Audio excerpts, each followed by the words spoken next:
ani akka dhuunfaa kootti waa hedduu yaaleera isin immoo waan isin naan jettan hin beeku jaalala dhugamii oftu kawajin dabarsine eegatamin taaya jaaltu fageenyan na dhoowwe ani maqaan koo FB'n jedhama kanan dhaladhee guddadhe godina Jimmaa aanaa Aggaaroo keessatti kanan amma dalagachaa jirus biyya Kuwait keessa jalqaba otoo biyya hambaan deemiin dura hiriyaa jaalalaa baay'ee wal jaallannuu fi waliin turre nan qaban ture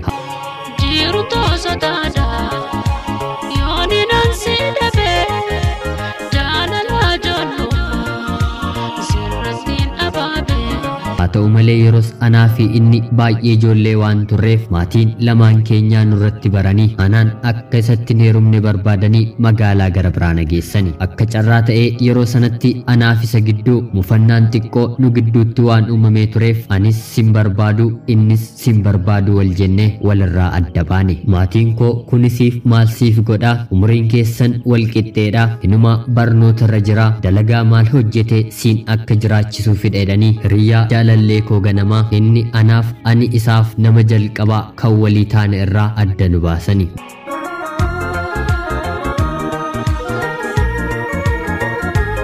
nuyis keessi keenyatu wal jaallatu afaaniin adda baane irra jennee mufii xiqqoo yogguu sana nu keessatti uumameen walirraa adda baane haaluma kanaan maatiin koo mucaa kanatti dhokattee heerumuu dandeessi kan jedhuun otuun turiin biyya hambaa akkan deemuuf piroosesii na jalqabsiisani anaafis haalli hundumtuu yeroo naaf milkaa'ee biyya Arabaatti dalagaa hojjechuun imale haaluma kanaanis baay'ee waan isan jaalladhuuf onnee koo keessa waan tureef achi taa'een bilbila isaa barbaaduu fi iyyaafachuu nan jalqabe ergan deemee waggaa tokko fixees bilbila isaa argadhee waliin haasa'uu jalqabne innis baay'ee akka dhukkubuu fi rakkoo cimaa keessa akka jiru erganatti meen booddee jaalalli ganamaa naaf qabu akka hin hir'annee fi anaan fuudhee jireenya eegaluudhaaf gaaffii kan itti ta'u qabeenya akka ta'e natti hime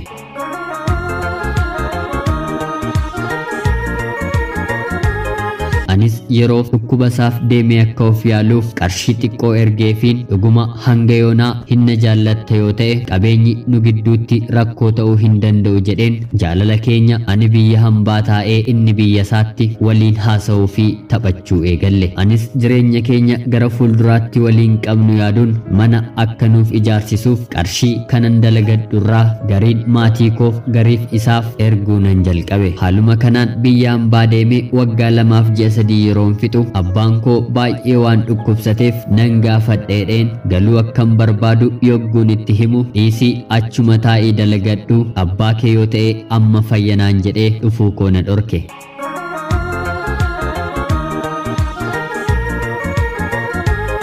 anis abbaan kiyya baay'ee akka laaffateeru waanan beekeef ija isaa otoo hin argiin lubbuun isaa hin baatu jedheen dalagaan hojjedhu addaan kuteen isa hubachuu dhufe waamicha rabbii waan tokkoyyuu gochuun hin danda'amuuti abbaan koos akkan dhufeen yeroo dhiyoo keessatti lubbuun isaa boqonnaaf gara samiitti deemte anis gadda maatii keenyaa ergan fixadhee booddee anaa fi inni niikaa waliif goonee waliin jiraachuu eegalle haa ta'uutii guyyaa niikaa uffanni inni uffatee qophii irratti argame uffata guyyaa gaddaafuu uffatame hin dhufne ture haa ta'uutii anaaf kun baay'ee nan dhiphisu jedheen akka inni cidhanuuf godhuufillee qabeenya waan hin qabneef isa hin rakkisne haaluma kanaan erga waliin jiraachuu eegallee booddee guyyaan halkan deessee torban dhufaatti yoo deemtu abbaan manaan koo guyyaa guyyaan natti jijjiiramuu eegale kanarrattis daa'imni gadameessa koo keessatti hafuu yeroon isatti himu akka inni ammaaf daa'ima hin barbaannee fi ani biyya alaa deemeen hojjedhu qabu natti hime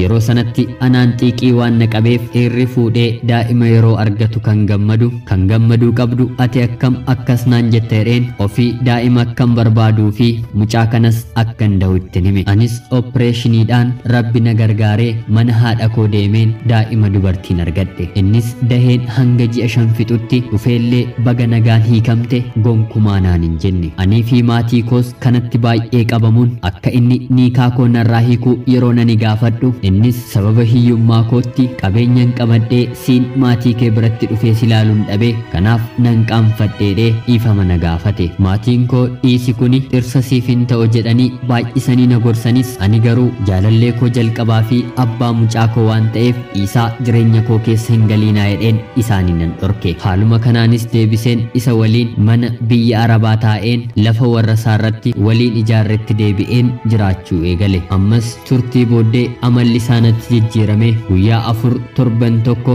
ala taa'ee bulee galuu jalqabe anis eessa ooltee dhufteedhee yeroon gaafadhu obboleessa koo dalagaa gargaareen isa bira ooleen buleetaniin dhufanaan jedhe anaanis haalli jireenyaa deebisee natti ulfaatee qarshiin biyya arabaatii fidee dhufe hunduu dhumuun maatiin koollee situ isa fuudhe malee inni sin fuune manas situ ijaareefi jedhanii waan na jibbaniif nama bultee mallee nagaa na gaafatu darbee darbee obboleessa koo quxisuu tokkorraan kan hafe nam tokkoyyuu hin qabun ture.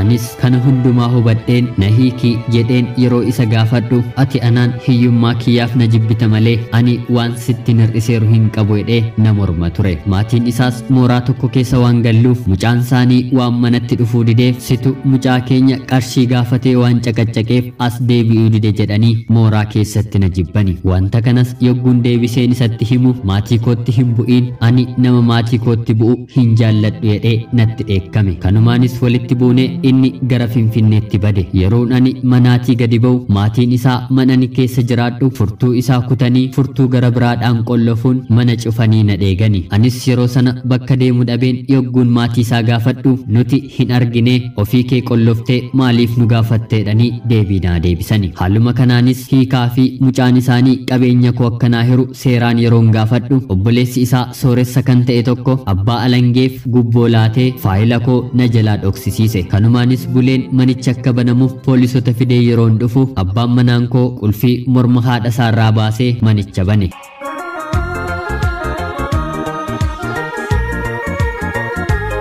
obboleessi isaas yeroo sana dhufee waan isheen qabdu laadhaa fi hinumaa maal qabdi silaa qorqorroo malee jedhee yeroo darbuuf jecha darbu dubbate wanta jaarsi seeraan dubbatee hiikuu danda'u haala kanaan mooraa sana keessaa gadi na baasani anis guyyaa sanarraatii kaasee meeshaa fi qabeenya tilmaamame qarshii murtaa'ee fudhadheen daa'ima koo waliin gara haadha kootti gale ammas deebi'een daa'ima kiyya haadha kootti laadheen biyya hambaatti imale achi deemes akka inni niikaa kiyya naafiiku yeroon gaafadhu anaafiisii qabeenya keenya hiranne malee jireenyaan adda hin baane jedhee na didaa fi na mormaa jira anis irra deddeebiseen niikaa kiyya naaf buusi jedheen yeroon isa gaafadhu dhiifama naaf godhii amma dogongora kiyya bareeraa kanaan booddee waan akkasii tasumaayyuu sirratti hin raawwadhu jireenya koo keessatti maatii koo galchuun koo dogongora guddaadhaa hadaraa dhiifama naaf godhi jedhee na kadhachaa jira animmoo waan hin yaaduu fi natti dhagahamu imimmaan haadha kiyyaa guyyaa isaan mana isaanii keessaa na baasanii rabbitti isheen boosse qabeenyaaf jecha qulfiin manaa poolisiidhaan baname wanta jaarsi biyyaa salphaatti xumuree dubbatu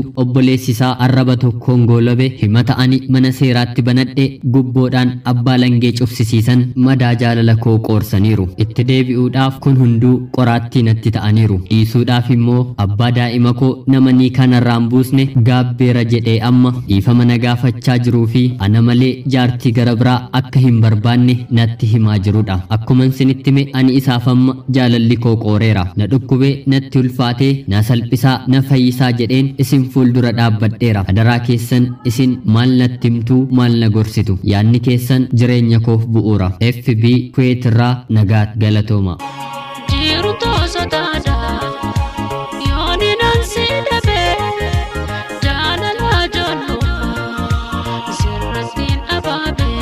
Ashamaa akkam jirtu kabajamtoota hordoftoota qophii Oromiyaa 24 nagaaf jaalalli tokkummaan bakka jirtan hundumaatti hunduma keessaniif haa ta'u jecha egaan guyyaa har'aas xalayyaa obboleettiin keenyi FB Kuweetirraa nuuf ergite isiniif dubbiseen ka'e akka seeraan na dhaggeeffattan abdii guddaan qaba obboleettiin keenyi xalayyaa kana nuuf erguu keef guddaa galatoomisiin jecha egaan akkuma jalqabarraa dhageessan hiriyaawwan lamaan kunniin ganamaan yookiin jaalala jalqabaa kan waliif qabanii fi jaalalli isaanii jaalala ijoollummaa ta'uu isaarraan kan ka'e maatiin isaanii irratti irratti waan baraniif bakka jireenyaa isaanii walirraa fageessanii saniin booddee obboleettiin keenyis karaa maatii ishee biyya hambaatti imalte waan baay'ee jaallattuuf bilbila isaa barbaaddee nagaa isa gaafate rakkoo hiyyummaarraan alaa innis akka ishee waliin itti fufuu barbaaduu fi ishee jaallatu erga itti meen booddee isaanis walitti deebi'anii fedhii isaa ta'uu baatus abbaan ishee baay'ee waan dhukkubsachaa jiraniif isheen biyya isheetti deebi'uu waan barbaaddeef erga dhufteen booddee abbaan ishees boqote haaluma kanaan turtii booddee niikaas godhatanii waliin jiraachuu eegalanii daa'imni illee akka garaa isheetti hafee yeroo himtu akka inni ammaaf daa'ima hin barbaannee fi isheen biyya hambaa deemtee dalagdee akka deebitu ishee gaafate isheenis diddee daa'ima ishee mana haadha isheetti deesse inni garuu isheen daa'ima deesse hanga ji'a 5tti dhufee akka ishee hin gaafannee fi sababii isaa isheetti yeroo dhiyeeffatuuf qabeenya waan hin qabneef maatii ishee fuuldura maal qabatee akka dhiyaatu akka dhabee yeroo dubbatu jedhee ishee amansiise maatiin ishees inni jireenya akka isheef hin taane itti manis isheen garuu baay'ee waan jaallattuuf abbaa mucaa ishee waan ta'eef adda ba'uu waan hin barbaanneef itti deebitee ammas waliin jiraachuu jalqabde.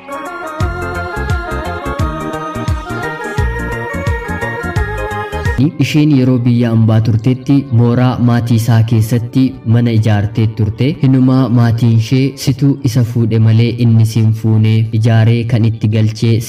sidha jedhanii ishee komachaa turanis isheen kan hundumaa dandamattee dhiistee itti deebite egaan dubbiin ammas karaa maatii ga'ee obboleessi isaa harka keessa galchachuutiin dhumarratti maatiin isaallee haga manatti cufanii qulfii jijjiiruurra gahanii seenaa baay'ee nama gaddisiisuu fi garaa hammeenyi maatii kan keessatti baay'ateedha hedduu isaa dabalataan irra deebi'uun hin barbaachisu dhageessanitti obboleenni koos akkuma isheen jettettis amma maal gochuun qabaa kan jedhu yaada keessan ni barbaaddi isinis komentii jalatti akka keessanii fi asumaan sin gaafachaa ani karaa kiyyaan yaada mataa kiyyaa yeroo laadhu haalli jireenya kee tursiisuudhaaf murteen hanga ammaatti fudhatte baay'ee namatti tola inni yeroo maraayyuu sababa qabeenyaaf jedhee duubatti jechuu barbaadus ati garuu lakki homaan ta'uu qabeenya horannee wajjin jiraachuu danda'a rabbi ammanaaf kenne siif immoo bor kennuu danda'a jettee abdii fi jaalala guddaadhaan isa waliin jiraachaa turte haa ta'uutii garuu dhumarratti waliif ta'uu hin dandeenye qabeenya keessan addaan fu'attanii inni ammas deebisee dhiifama si gaafachaa jira akka gochaasaa kaleessaarraa deebi'ellee sitti himaa jira ati immoo kan hundumaa waan raawwatteef keessumaa dubbiin waa'ee maatii kee baay'ee waan si qaaneffachiiseef maatii keettillee dhimmi kun waan baay'ee dhagahameef sitti ulfaatee jira nuyi yaanni asirratti siif laannu kan sammuu kee keessaa waliin tokko ta'uu fi dhiisuu ni danda'a dubbiin dubbii jaalalaati waan ta'eef wanti keessa kee jiru ammas keessa kee jira nuti garuu akka nutti himtee fi dhageenyerraa kaanee wanti nuti siin jennu yoo jiraate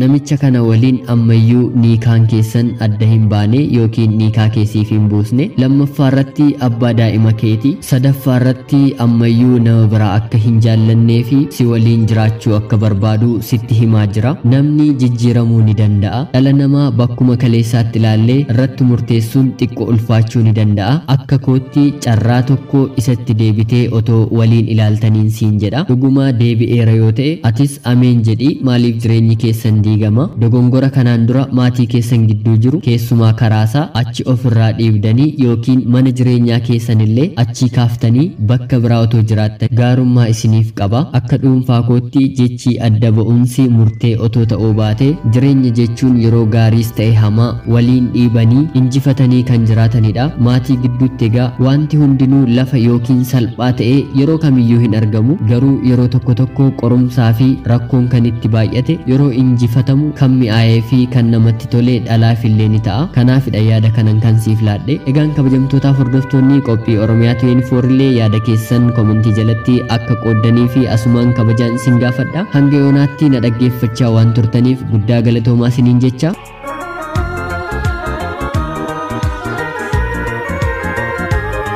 namoonni chaanaalii keenyaaf haaraa taatan ammayyuu anaa dhufsiniin jecha oromiyaa 24 guyyaa guyyaatti xalayaa jaalalaa fi seenaa jireenyaa nama barsiisuuf bashannansiisuu danda'u isiniif qabattee dhiyaatti isinillee sabskiraayib gochuun maatii keenya taatanii xalayaa jaalalaa yookiin seenaa jireenyaa nama barsiisuu danda'u yoo qabaattan karaa lakkoofsa bilbilaa keenyaa teelegraamiitiin sagalee yookiin barreeffamaan nuuf erguu ni dandeessu jecha qophiin guyyaa har'aaf isiniif qabadheen dhiyaadhe kana fakkaatti laayik sheerii sabskiraayib gochuutiin deeggarsi keessan ammayyuu taafufu qopheessuu fi qindeessuun kan isin waliin ture'an gammachiista shoomeen jedhama sagantaa itti aanutti hanga walitti